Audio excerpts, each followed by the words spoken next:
Welcome back to Pride. Today's video, we're going to be working on our Arctic Cat restoration.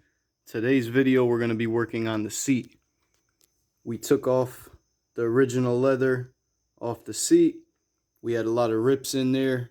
We took the seat apart. We cleaned our plastic.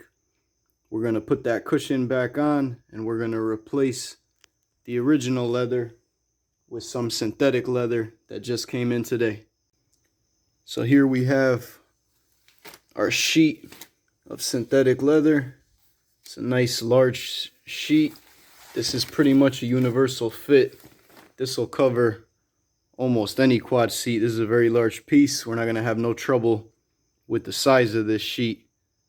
So we're going to go over the process of refurbishing this old 04 Arctic Cat seat. This way we get it looking like new. Only thing you're going to need for this process is a staple gun. I'm going to put our cushion right back on our plastic.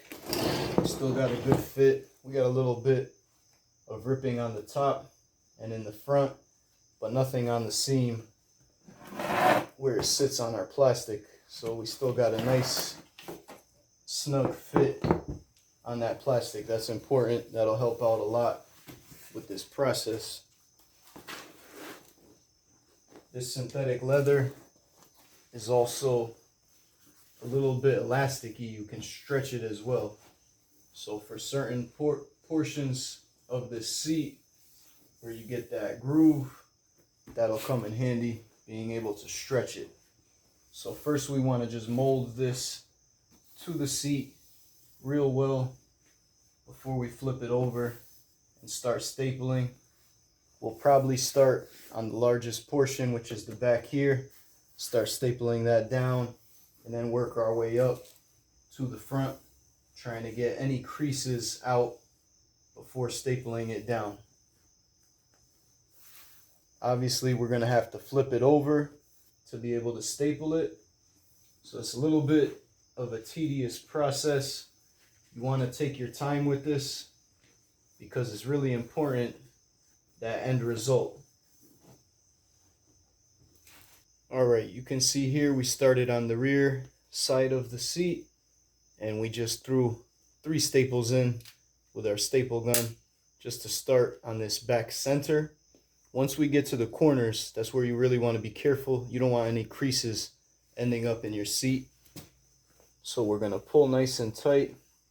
Anything underneath, all this leftover, it's going to be cut off in the end, so we're left with a nice clean cut for the underneath of the seat.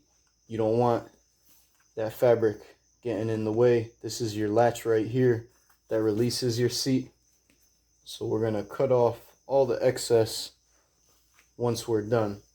And you can play with it and try to see how tight you can get it, because this is stretchy, so that you get a nice clean finish on the back of the seat.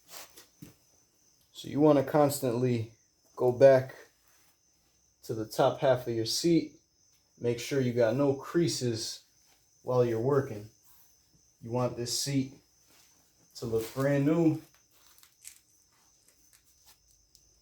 This large piece for a big size quad was really cheap.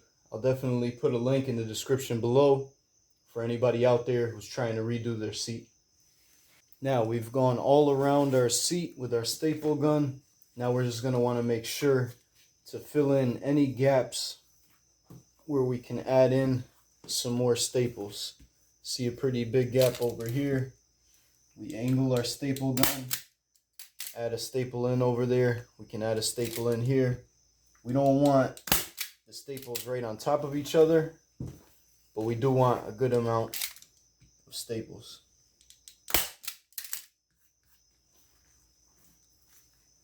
We're going to give our synthetic leather a good clean, since we're doing this job in the garage.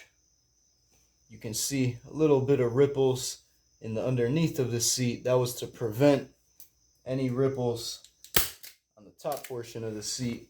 We wanted a nice smooth top seat. So So we're stapling all around, making sure our synthetic leather is nice and secure before we trim all that excess. Like I said, this synthetic leather is stretchy, but you don't want to pull it too hard, especially on corners. Like I said, it was a great price. I don't know how long this will hold up for. Time will tell. Definitely will be doing a good review on this product down the road. Just from feeling it, I would not put it to the test with stretching it too hard over any sharp corners. And now when trimming the excess, you want to use a good size box cutter.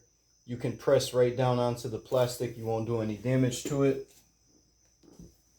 And this synthetic leather is actually pretty tough. It's tougher than I thought.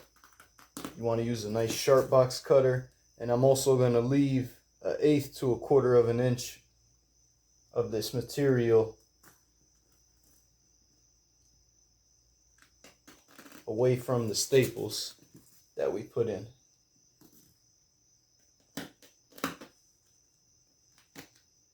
You can get a nice straight cut, leaving a good clean finish on our product. Once you finish cutting off all that excess, this is what you'll be left with for the underneath of your seat. Nice and clean, as neat as you want to make it, as much time as you want to spend on it. And here is the top of our new seat. I'm going to clean it up since we're doing this job in the garage.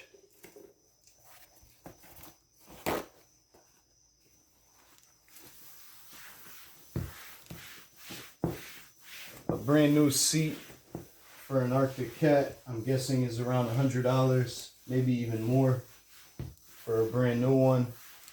So to refurbish this old seat for, I believe I spent only $16. It's definitely worth fixing the old seat. Very happy with the outcome. We'll see how long it holds up. Hopefully it goes on the cat soon, and we'll be wrapping up our project on the Arctic Cat.